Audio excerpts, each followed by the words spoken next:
Good evening प्यारे बच्चों, Hindi medium के इस नंबर 1 चैनल शुभम क्लासेस में आप लोगों का बहुत बहुत स्वागत है। तो बेटा आपको बता दूं 18 फरवरी को है आपका हिंदी का पेपर और आज के सेशन में हम लोग कंप्लीट करने वाले हैं अपने रस, छंद और अलंकार। आपको बता दूं ये जो क्लास है ना, ये आपके लिए बहुत ही ज़्यादा बेहतरीन है और बहुत ही ज़्यादा स्पेशल होने वाली है, क्योंकि आज के सेशन में हम लोग 6 नंबर क्लियर करने वाले हैं। और क्या करना है भाई, रस, छंद, अलंकार जो कि आपको फ्री में ही नंबर मिल जाते हैं। बस थोड़ा सा चीज़ों को क्या होता है, लिखना होता है और 6 नंबर करके 2-2 नंबर के क्वेश्चन जो आते हैं वो आपके बहुत ही आसानी से अचीव कर लेते हैं। और आपको बता दूं कि एग्जाम्पल भी इतने इजी और इतने आसान लाई हूं कि आपको चीज़ें जो है फटाफट याद हो जाएगा। नहीं तो एग्जाम्पल थोड़ा सा हार्ड हो जाते हैं तो बच्चों को याद नहीं होता, लेकिन आज के सेशन में एग्जाम्पल भी आपके लिए बहुत ही आसान है कि आप इसको हंसते खेलते हुए यूं ही याद कर लो एग्जाम्पल और आपके माइंड से कभी स्किप भी नहीं होगा। तो एक बार जितने भी बच्चे क्लास से जुड़ रहे हैं ना, वो एक बार जोरदार तरीके से सेशन को लाइक करेंगे, शेयर करेंगे और जो बच्चा आज फर्स्ट टाइम क्लास से जुड़ रहा है वो एक बार चैनल को सब्सक्राइब जरूर कीजिएगा। ठीक है बच्चा पार्टी, तो स्टार्ट करते हैं। पहले हम लोग देख लेते हैं जितने भी रस हैं उनके स्थाई भाव। कभी कभी स्थाई भाव से भी क्वेश्चन आ जाते हैं, तो देख लेते हैं भाई। श्रृंगार रस का स्थाई भाव रति होता है, ठीक है।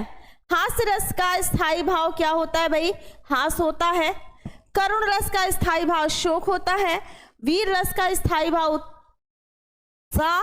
रौद्र का क्रोध। भयानक का क्या होता है, भय होता है। विभत्स का रस होता है, विभत्स रस का स्थाई भाव होता है घृणा। अद्वित रस का स्थाई भाव होता है विस्मय और शांत रस का स्थाई भाव होता है निर्वेद। वात्सल्य रस का स्थाई भाव होता है वत्सल और भक्ति रस का स्थाई भाव होता है भक्ति। इस तरीके से बेटा हम लोगों ने क्या किया, रस के एक एक रस के स्थाई भाव को बहुत अच्छे तरीके से समझे। अब हम लोग चलते हैं इसके डेफिनेशन और इसके एग्जाम्पल्स की तरफ, क्योंकि एग्जाम में आप लोगों के लिए क्या आता है, डेफिनेशन आता है, एग्जाम्पल आते हैं, दोनों ही लिखने के लिए। और दोनों जो बहुत अच्छे से लिख लेता है उसको तो भाई 2 नंबर, जैसे होता है ना कि आप MCQ सही करते हो, अगर सही है तो 1 नंबर पूरे मिल गए, वैसे ही अगर आप इसको पूरा सही करते हो तो 2 नंबर आपको ऐसे ही फ्री में मिल जाते हैं। ठीक है भाई, तो बात करते हैं हम लोग हास्य रस की। ठीक है, तो भाई किसी काव्य या कविता को पढ़कर या सुनकर मन में, हृदय में व्यक्ति के, या तो जैसे होता है ना कोई अलग तरीके का व्यक्ति है, उसकी वेशभूषा अलग है ना, उसका रंग रूप अलग है, ये सारी चीजों को देखने के बाद विनोद का जो भाव उत्पन्न होता है उसे हम क्या कहते हैं, इसके स्थाई भाव हास्य से हास्य रस की जो होती है उत्पत्ति होता है ना।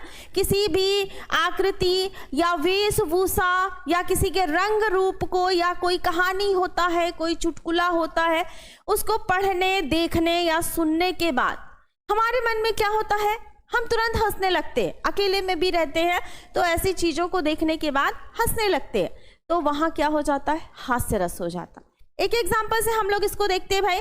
विंध्य के वासी उदासी तपोव्रत धारी महाविनु नारी दुखारे गौतमति तरी तुलसी सो कथा सुनि मैं मुनि वृंद दुख सुखारे है शिला सब चंद्रमुखी पर से पद मंजुल कंज तिहारे। ठीक है, तो यहाँ इसके कहने का मतलब है बेटा कि जो विंध्य पर्वत के साधु सन्यासी रहते हैं, ठीक है, वो सोचते हैं कि श्री रामचंद्र जी यहाँ से गुजरेंगे और एक एक पत्थर को छू देंगे और हर पत्थर अपने पैरों से छू देंगे और हर पत्थर नारी हो जाएगी और हर सन्यासी को एक एक नारी मिल जाएगी। और भी इसके एग्जाम्पल्स हैं, 1-2 एग्जाम्पल्स हम लोग और देख लेते हैं। ये देखिए भाई, बुरे समय को देख कर गंजे तू क्यों रोए, किसी भी हालत में तेरा बाल न बांका होए। ये भी क्या है, हास्य रस का एग्जाम्पल है। एक और भी एग्जाम्पल देख लेते हैं। हाथी जैसी देह है, गैंडे जैसी चाल, तरबूजे सी खोपड़ी, खरबूजे से गाल।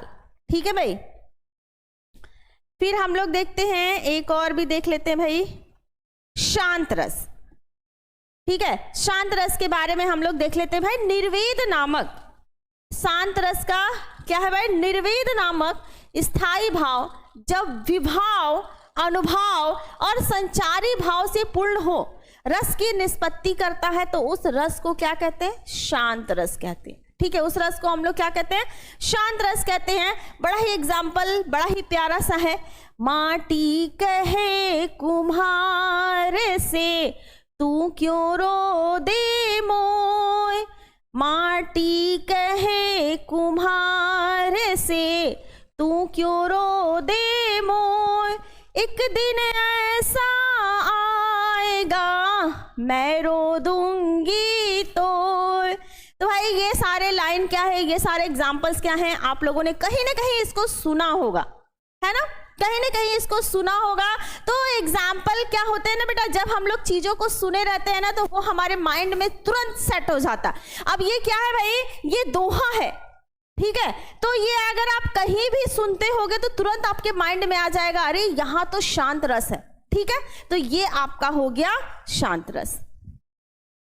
ठीक है, अब भाई वीर रस, वीर रस की बात करते हैं। तो वीर रस में क्या होता है बेटा, कि जैसे होता है ना, हमारे अंदर जब उत्साह उत्पन्न होता है, ठीक है, जब हमारे मन में उत्साह उत्पन्न होता है तो वहां वीर रस की उत्पत्ति होती है। अब जैसे अभी शांति से बैठे हैं, ठीक है, एग्जाम्पल के द्वारा समझिए, जैसे अभी हम लोग शांति से बैठे हैं, ठीक है, कोई तुमसे कह दे बगल वाले को 2 थप्पड़ मार दो, क्यों नहीं मारे तुमको मारना चाहिए था, 2 थप्पड़ चलो उठ के मारो। अब तुम्हारे अंदर क्या आ रहा? उत्साह आ रहा है कि नहीं सही बात है, वो हमें 1 थप्पड़ मारा तो हमें उसको 3-4 थप्पड़ मारना चाहिए था। हमारे मन में क्या आ रहा? उत्साह आ रहा है कि हमें उसे पीटना चाहिए, है ना? तो ये क्या हो जाता है? ये वीर रस हो जाता है। जैसे अगर हम लोग कोई भी जैसे सॉन्ग सुनते हैं लड़ाई झगड़े का, तो हमारे मन में क्या होता है? उत्साह आता है। या कोई सीन ऐसा देखते हैं कि खूब मार पिटिया हो रही है, तो हमारे मन में वो उत्साह आता, और मारो कहते हैं ना। कभी लड़ाई झगड़े की मूवी देखते हो या तो फिर सीरियल देखते हो, तो उस समय क्या होता है? जब मारता है हीरो तो होता है ना और मारो, तो वो उस समय क्या होता है? हमारे मन में एक उत्साह उत्पन्न होता है। ठीक है, तो भाई विभाव, अनुभाव और संचारी भाव का जब संयोग होता है तो क्या होता है? उत्साह नामक स्थायी भाव से वीर रस की उत्पत्ति होती है। अब जैसे ये देखिए, ये दोनों लाइन है ना बेटा, ये दोनों लाइन पढ़ने के बाद आपके मन में क्या होगा? उत्साह जागृत होगा, और जो आपके मन में उत्साह जागृत होगा वही उत्साह आपका वीर रस होता है। ठीक है, क्या देखते हैं? बुंदेले हर बोलों के मुख हमने सुनी कहानी थी, बुंदेले हर बोलों के मुख हमने सुनी कहानी थी, खूब लड़ी मर्दानी वो तो झांसी वाली रानी थी, है ना? ये पढ़ने के बाद, ये लाइन पढ़ने के बाद हमारे अंदर एक अलग सा उत्साह आ रहा है। ठीक है, ठीक है, क्लियर हो रहा है सभी बच्चों को क्लियर हो रहा है? तो भाई एक बार सेशन को लाइक कीजिए, शेयर कीजिए एकदम धमाकेदार तरीके से। और आपको बता दूं, बिना टाइम वेस्ट किए हुए थोड़ी ही देर में रस, छंद, अलंकार आपके माइंड में बिल्कुल होने वाला है सेट, और जिसको कि आप कभी नहीं भूलने वाले। ठीक है बच्चा पार्टी, चलिए अब हम देखते हैं सिंगार रस। भाई ये तो रसों का ये रसराज है। जब विभाव, अनुभाव तथा संचारी भाव का संयोग होता है तो रति नामक स्थायी भाव से क्या होता है? सिंगार रस की उत्पत्ति होती है। देखिए भाई, इसका ही कहट नटत सीरीजत खीजत मिलत खिलत लजियात। क्या है भाई? कहत नटत रीजत खीजत मिलत खिलत लजियात, भरे भौन में करत है नैनहु ही सो बात। कि मतलब यहाँ राधा जी हैं, राधिका जी हैं और कृष्ण भगवान हैं। ठीक है, तो वो लोग क्या करते हैं? थोड़ा सा इधर उधर महल में करते रहते हैं। ठीक है, और भरे भौन जो उनका महल रहता है वहां पर वो लोग आंखों ही आंखों में बात करते हैं। ठीक है, अब आ जाते हैं हम लोग अलंकार की तरफ। ठीक है, कहाँ आ जाते हैं भाई? एक रस और बच गया है। ये क्लास जो है 10th और 12th दोनों के लिए ही है। तो भाई ये देखिए, ये भी देख लेते हैं। करुण रस 10th और 12th दोनों के लिए ये क्लास बहुत ही जबरदस्त है।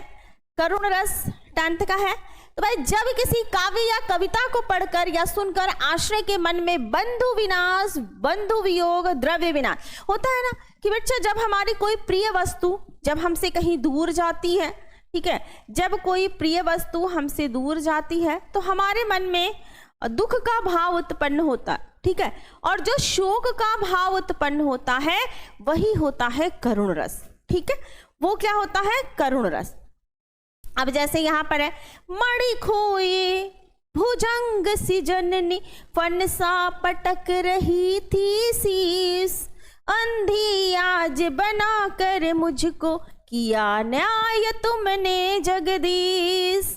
यहाँ पर क्या है कि जो मणि खोए, ठीक है, मणि खोए भुजंग सी जननी फन सा पटक रही थी शीस, अंधी आज बनाकर मुझको किया न्याय तुमने जगदीश।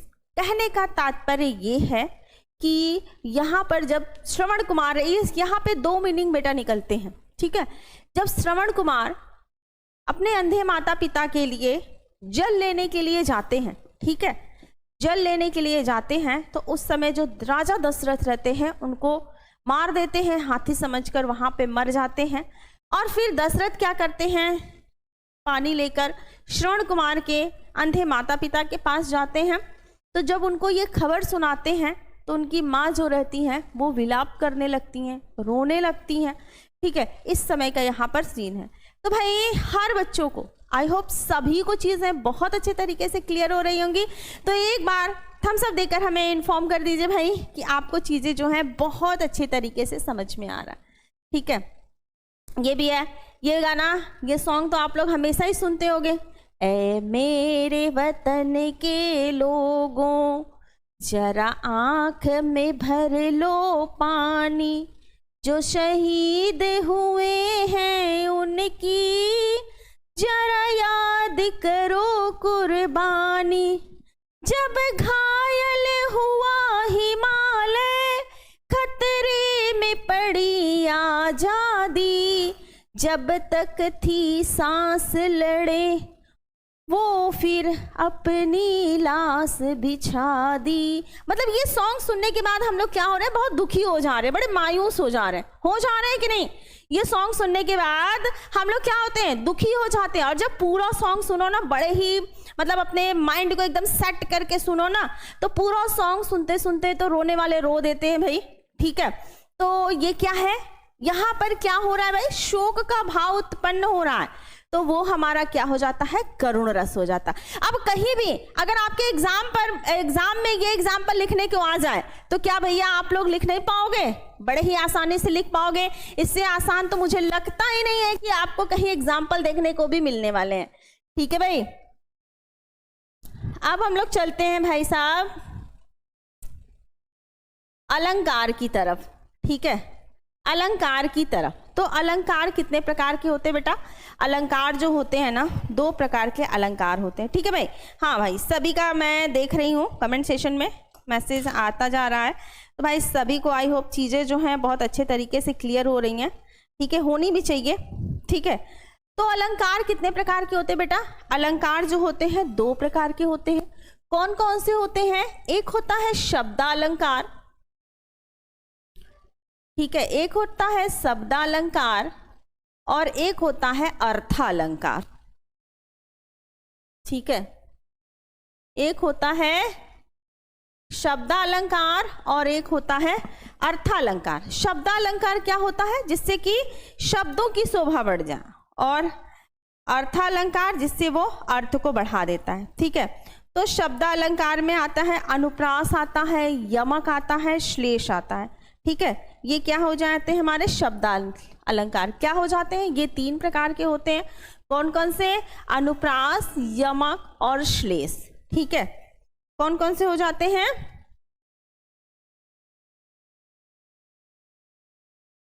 अनुप्रास, यमक और श्लेष, ठीक है, क्लियर है। कौन कौन से हो जाते हैं, शब्दालंकार, अनुप्रास, यमक और श्लेष। और आपका हो जाता है अर्थालंकार में रूपक, ठीक है। कौन कौन सा हो जाता है? रूपक, ठीक है, उपमा, ठीक है। कौन कौन से हो जाते हैं? रूपक, ठीक है, उत्प्रेक्षा, ठीक है, उत्प्रेक्षा,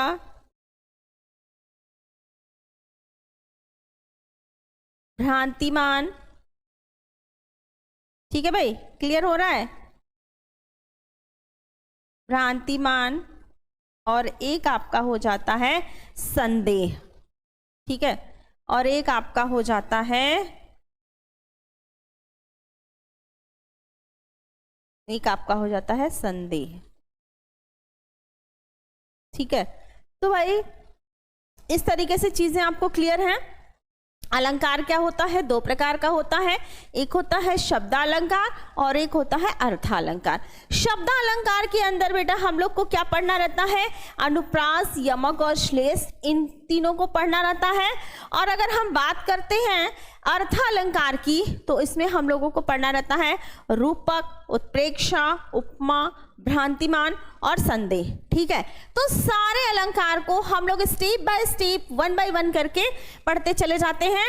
और भाई फटाफट जितने भी हमारे हैं प्यारे प्यारे नन्हे मुन्ने बच्चे, वो एक बार जोरदार तरीके से सेशन को लाइक करेंगे, शेयर करेंगे और अपने मित्रों में, अपने दोस्तों में, हर एक जगह सेशन को एकदम धमाकेदार तरीके से शेयर कर दीजिए ताकि हर एक बच्चा क्लास से जुड़े और इतनी आसानी से जो चीजें समझ में आने वाली हैं और इतने आसान तरीके से जो आपको एग्जाम्पल दिए हैं वो आपके माइंड में बिल्कुल सेट हो जाए ताकि आप जाकर एग्जाम में लिखो और तुरंत उसको एकदम 2 नंबर अचीव कर लीजिए भाई। इट मीन्स 2-2 नंबर का एक एक क्वेश्चन, 6 नंबर।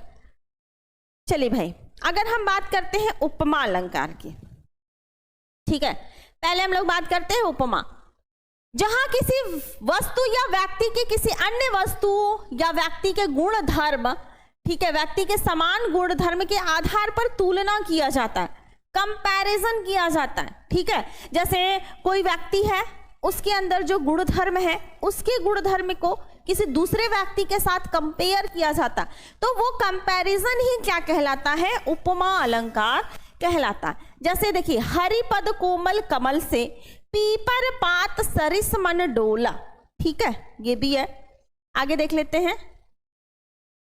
अब आ जाइए भाई रूपक अलंकार, जहां उपमेय में उपमान का भेद रहित आरोप किया जाता है, अर्थात उपमेय और उपमान में अभिन्नता, अंतर प्रकट किया जाता है, ठीक है। जहां पर अंतर होता है वहां पर आपका रूपक अलंकार हो जाता है। जैसे चरण कमल बंदो हरिराई, ठीक है, मैया मैं तो चंद्र खिलौने ले हो, पायो जी मैंने राम रतन धन पायो, ठीक है, पायो जी मैंने राम रतन धन पायो। अगर हम बात करते बेटा उत्प्रेक्षा की तो यहां पर है क्या है भाई? जब यहां पर संभावना व्यक्त की जाए, उत्प्रेक्षा की अगर हम बात करते हैं तो जहां पर संभावना व्यक्त की जाए वहां पर आपका क्या हो जाता है? उत्प्रेक्षा हो जाता है, ठीक है। अब जैसे सोहत ओढ़े पीठ पटु श्याम सलोने गात, मनो नील मणि सैल पर आतपु पर्वो पर्यो प्रकार। यहां पर क्या होता है? मनु मानो जनु जानो, ये सारी चीजें क्या है कि जहां पर भी मनु मानो जनु जानो आए वहां पर क्या मान लो भाई? वहां पर उत्प्रेक्षा मान लो, ठीक है।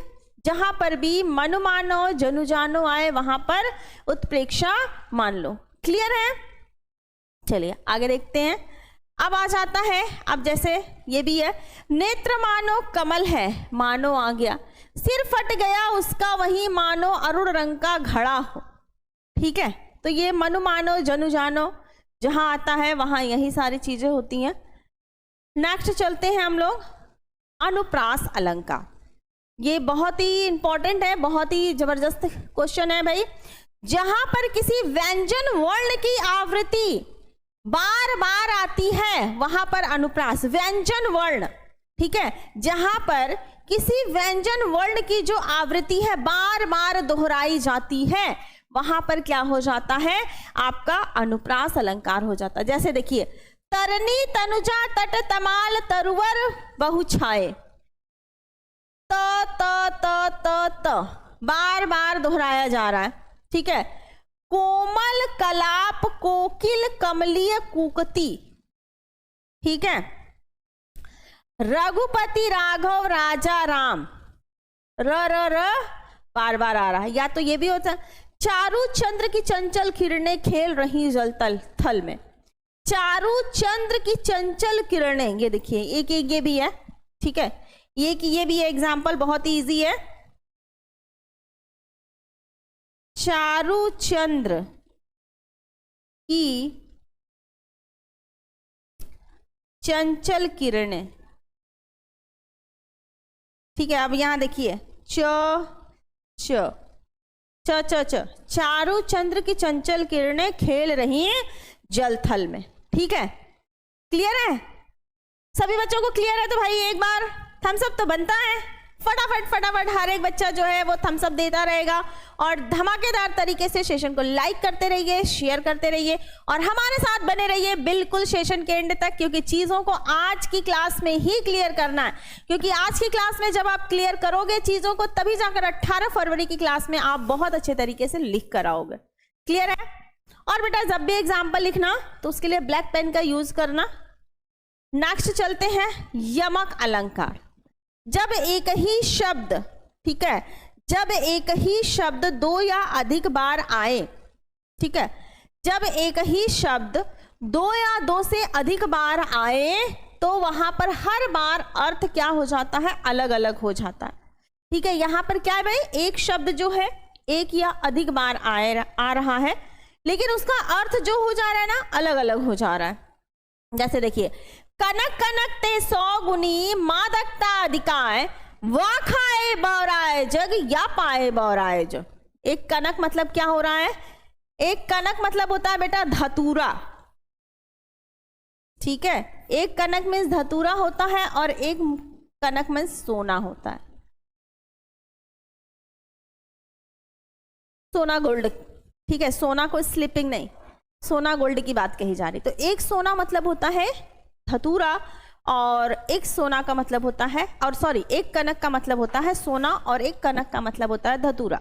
तो दोनों ही कंडीशन में क्या है, दो बार कनक कनक दो बार आ रहे हैं, लेकिन दोनों का अर्थ क्या हो जा रहा है? अलग हो जा रहा है, ठीक है। दोनों का अर्थ क्या हो जा रहा है? अलग अलग हो जा रहा है। मतलब दोनों ही कंडीशन में क्या हो रहा है? आदमी बौरा जा रहा है। कनक कनक ते 100 गुनी मादकता अधिकाय, वा खाए बौराए जग या पाए बौराए जग, वा पाए बौराए मतलब धतूरा खाकर आदमी पागल हो जाता है और सोना पाने के बाद भी आदमी पागल हो जाएगा। अगर किसी व्यक्ति को एक बोरा सोना मिल जाए तो सोचिए वो क्या होगा, वो तो आधा दिमाग से खिसक जाएगा कि भाई इतने सोने का मैं करूंगा क्या। उसको खुद ही नहीं समझ में आएगा, गाड़ी लेगी, बंगला लेगी, कपड़े लेगी, ज्वेलरी लेगी, क्या ले भाई। उसी को उठाता फिरता चुराता फिरता वो घूमता रहेगा, उसी की मतलब होता है ना, उसी की चाह में वो और पागल हो जाएगा। काली घटा का घमंड घटा, ठीक है। एक और है, अब भाई एक हम देख लेते हैं कि जहां पर कोई शब्द एक ही बार आता है, शब्द जो है एक बार आता है, लेकिन उसका अर्थ जो होता है ना अलग अलग होता है। शब्द क्या होता है? एक ही बार आता है, लेकिन उसका जो अर्थ होता है वो अलग अलग होता है, ठीक है। वहां पर श्लेषण, जैसे रहीमन पानी राखिए बिन पानी सब सून, पानी गए न उबरे मोती मानुष शून। मतलब हर जगह पानी का अर्थ क्या हो जा रहा है? अलग अलग हो जा रहा है। हर जगह पानी का मतलब हो जा रहा है अलग अलग। एक पानी का मतलब हो जा रहा है इज्जत, ठीक है। जैसे होता है ना कि तुमने तो हमारे इज्जत को पानी में मिला दिया, ठीक है, तो इज्जत से लिया जा रहा है रहमन पानी राखिए। और एक पानी का मतलब हो जाता है मोती, क्योंकि मोतियों के बीच में अगर पानी नहीं पड़ेगा तो वो अच्छे से होगा ही नहीं, ठीक है। तो हर जगह पानी का जो अर्थ है वो अलग अलग तरीके से लगाया जा रहा है। अब भाई है भ्रांतिमान अलंकार। यहां पर क्या होता है बेटा, जहां समानता के कारण भ्रमवश उपमेय में उपमान के निश्चयात्मक ज्ञान हो वहां भ्रांतिमान हो जाता है, ठीक है, वहां पर क्या हो जाता है, वहां पर भ्रांतिमान हो जाता है। जैसे होता है ना, हम भ्रमवश मानना रहता है किसी और को, हम भ्रमवश किसी और को समझ जाते हैं। जैसे कभी कभी आप रोड पे चलते हो ना, तो आपके घर से जैसे आपके भाई बहन हो या तो आपका कोई फ्रेंड हो, होता है ना, थोड़ा सा फेस मिलता जुलता है, तो आप भ्रमवश झटके में उसे देखते हो, तो आपको कुछ पल के लिए ऐसा भ्रम होता है कि कहीं वो मेरा दोस्त तो नहीं। भ्रमवश हम क्या करते हैं, किसी चीजों को अलग ही मान लेते हैं। जैसे यहां देखिए, ओस बिंदु चुग रही हासनी मोती उनको जान, अंधरों पर अली मडराते केसों पर मुग्ध पपीहा। अब यहां क्या है भाई, ओस बिंदु चुग रही हासनी मोती उनको, जो ओस की बूंदे पड़ी हुई हैं, ठीक है, अगर आप सुबह सुबह ओस की बूंदों को देखिए तो वो अगर दूर से देखिए तो ऐसा लगता है कि छोटे छोटे व्हाइट कलर के पूरे मोती बिखरे हुए हैं, है ना, यही लगता है ना कि छोटे छोटे व्हाइट कलर के पूरे मोती बिखरे हुए हैं। तो जो हंसनी रहती है, ठीक है, उसको समझ में नहीं आता है कि वो मोती है कि ओस की बूंदे हैं, वो भ्रमवश ओस की बूंदों को मोती समझ लेती है और उसको चुगने लगती है। और जब वो चुगती है तब उसको समझ में आता है भाई ये तो ओस की बूंदे हैं। समझ में क्या आएगा, मतलब वो क्या कहती है, ओस की बूंदों को मोती समझकर चुगने लगती है। अब भाई संदेह अलंकार है, बड़ा ही इंपॉर्टेंट है ये। जब उपमेय और उपमान में समानता देखकर यह निश्चित नहीं हो पाता कि उपमान वास्तव में उपमेय है या नहीं। मतलब होता है ना कि देखने के बाद हम समानता ही नहीं कर पाते कि सच में ये चीजें हैं या ये चीजें नहीं है, तब वहां पर हो जाता है संदेह, शंका बनी रहती है। इसमें क्या रहता है, हमेशा शंका बना रहता है और उस शंका का जो है समाधान नहीं हो पाता, उसी के बीच में हम लोग पड़े रहते हैं। जैसे सारी विच नारी है कि नारी विच सारी है, सारी ही की नारी है कि नारी की ही सारी है। अब यहां पर भाई ये तय करना बड़ा मुश्किल हो जा रहा है कि साड़ी के बीच में नारी है या नारी के बीच में साड़ी है, बड़ा ही संदेह है। यहां पर चीजें क्लियर नहीं हो रहा है ना। बहुत ही प्यारा सा ये एग्जाम्पल है बेटा और बहुत ही इजी है आप लोगों के लिए, ठीक है। सारी विच नारी है कि नारी विच सारी है, नारी ही की सारी है कि सारी की ही नारी है। यहाँ पे क्लियर ही नहीं हो रहा है कि नारी जो है सारी के बीच में है कि साड़ी नारी के बीच में है, समझ में नहीं आ रहा है कि कौन किसके बीच में है, ठीक है। और यह काया है या शेष उसी की छाया, यह काया है या शेष उसी की छाया, क्षण भर उसकी कुछ समझ नहीं आया, क्षण भर उनकी कुछ नहीं समझ आया। काया मतलब होता है शरीर, काया मतलब क्या होता है, शरीर। काया मीन्स होता है बेटा शरीर, ठीक है। और छाया मीन्स होता है परछाई, छाया मीन्स क्या होता है, परछाई, ठीक है। काया मीन्स क्या होता है, शरीर, और छाया मीन्स क्या होता है, परछाई। तो ये समझ में ही नहीं आया। क्षण भर के लिए किसी को देखकर, क्षण भर के लिए किसी को देखकर यह तय करना मुश्किल हो गया कि वो छाया ही था या किसी की परछाई। जैसे आप बैठे हो, कोई काम कर रहे हो और अगर कोई आता है झटके में तुरंत और तुरंत चला जाए, तो आप वहां पर समझ ही नहीं पाओगे कि ये छाया था या किसी की परछाई है, ठीक है। तो वहां पर हो जाता है संदेह अलंकार, जहां पर संदेह हमेशा बना रहता। और अगर ऐसी कंडीशन हो जाए ना तो दिन भर आदमी सोचता रहेगा कौन था, कहीं भूत प्रेत तो नहीं था, है ना। चलिए भाई, अब हम लोग आ जाते हैं छंद की तरह। बहुत ही बेहतरीन सा ये भी टॉपिक है आपका, रोला। बात करते हैं हम लोग रोला की, ठीक है। बात किसकी करते हैं हम लोग भाई, रोला की। तो यह 4 पंक्तियों वाला क्या है, यह सम मात्रिक छंद है। इसमें 8 चरण होते हैं, इसके प्रत्येक चरण में 11 और 13 मात्राएं होती हैं और 13 के विराम यति से 24 मात्राएं होती हैं। देख लेते हैं। जैसे देखिए, जीती जाती हुई जिन्होंने भारत बाजी, निज बल से बल मेट विधर्मी मुगल कुराजी। ये क्या हो जाता है बेटा, इसको हम लोग कहते हैं गुरु, इसको क्या कहते हैं, गुरु, और इसको हम लोग कहते हैं लघु। इसको क्या कहते हैं, लघु, ठीक है। इसको कहते हैं गुरु और इसको कहते हैं लघु। ये जो गुरु की मात्रा होती है, लघु की मात्रा होती है, ठीक है। लघु की मात्रा होती है, जैसे लघु की छोटी ई पर नहीं लगी, ठीक है, देखिए छोटी ई पर गुरु लगा, एक लगा। जो जैसे कनक, ये कनक है तो यहाँ एक लगा, एक लगा, एक लगा, ठीक है, क्लियर है। अब जैसे काम है, अगर आ की मात्रा आ गई तो गुरु लगा, लघु लगा, ठीक है, क्लियर है। अब जैसे मैंने कहा दीन, अब इस पे मात्रा लगाना है, ठीक है, तो यहाँ पर एक लगा, मतलब लघु लगा, लघु लगा। लेकिन अगर मैंने ऐसे बोला दीन, तो अब यहाँ पे गुरु लगा, लघु लगा, ठीक है, क्लियर है, क्लियर है सभी को।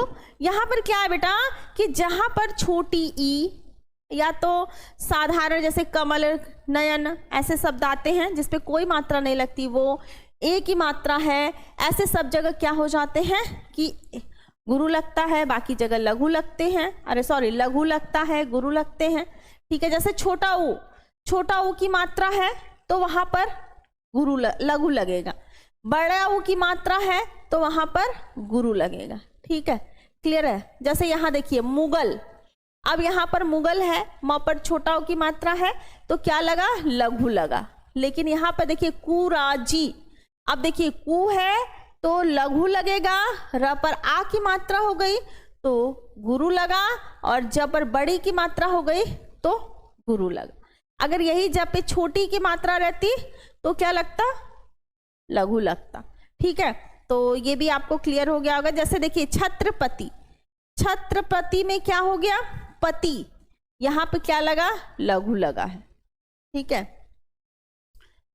और ये देखिए यहाँ पे भूप, बड़ा ऊ की मात्रा है इसलिए यहाँ पे लघु लगा, अरे सॉरी गुरु लगा है, ठीक है। शिवाजी, ये देखिए श पर छोटी की मात्रा इसलिए यहाँ पर गुरु लघु लगा है, और यहाँ पर व पर आ की मात्रा इसलिए गुरु लगा, जी पर आपका गुरु लगा, क्लियर है। तो इस तरीके से मात्रा लगते हैं। अब आ जाते हैं दूसरा सोरठा। यह क्या है, यह अर्ध सममात्रिक छंद है, ठीक है। इसमें क्या होते हैं, पहले और तीसरे चरण के अंत में क्या होता है, यति होता है, ठीक है। जैसे ये देखिए, जेहि सुमेरत सिद्धि होई, गणनायक कविवर बदन, करहु अनुग्रह सोई, बुद्धि राशि शुभ गुण सन। यहाँ पर क्या कह रहा है, पहले और तीसरे लाइन में क्या होता है, लास्ट में यति होते हैं, यति पर ये होता है, ठीक है। पहले और तीसरे लाइन पे ये देखिए,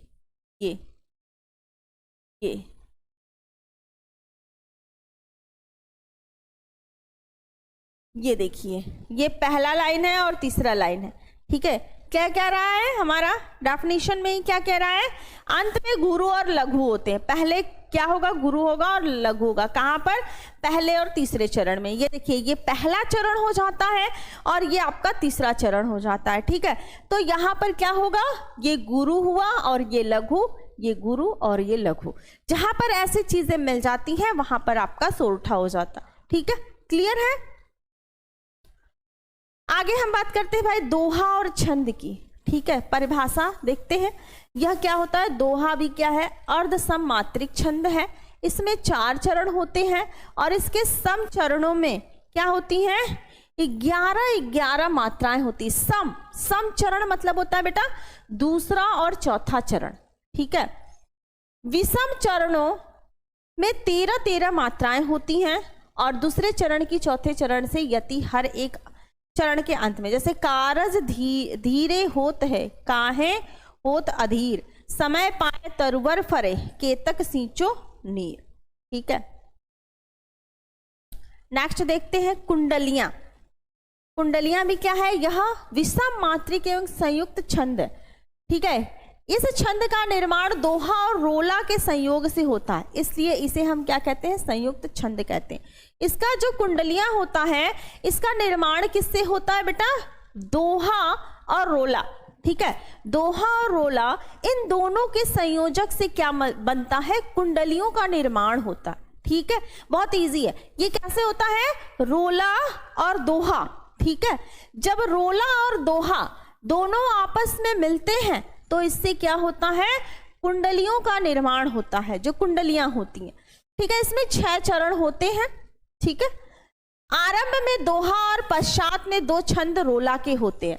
जैसे 6 चरण होते हैं, तो जब पहली 2 लाइन स्टार्ट होती, पहली लाइन जो स्टार्ट होती है ना, वो किसका होता है? वह दोहा का होता है। और पश्चात में 2 छंद रोला के होते हैं। और उसके बाद पहला क्या होता है? दोहा होता है, और उसके बाद क्या हो जाता है? आपका रोला हो जाता है। ये पहला क्या होता है? रोला होता है, सॉरी दोहा होता है, ठीक है। उसके बाद की जो लाइन होती है वो आपका रोला हो जाता है। और इसके प्रत्येक चरण में 24 मात्राएं होती हैं, ठीक है। क्लियर है? इसके डेफिनेशन आएगा तो आप सभी लोग बड़े आसानी से लिख सकते हो। हर एक बच्चा कमेंट सेशन में कमेंट करता रहेगा भाई फटाफट। हर एक बच्चे हमारे शूरवीर और योद्धा, ठीक है। अब देखिए भाई, सावन बरसा जोर से, सावन बरसा जोर से प्रमुदित हुआ किसान, लगा रोपने खेत में आशाओं का धान, आशाओं के धान, मधुर स्वर कोयल बोले, लिए प्रेम संदेश, मेघ सावन के डोले, ठकुरेला कविराय, लगा सबको मन भावन, मन में भरे उमंग झूमता गाता सावन। यहाँ देखिए 24 मात्राएं हैं। देखिए भाई, सावन, सा यहाँ पर क्या आपका लग गया?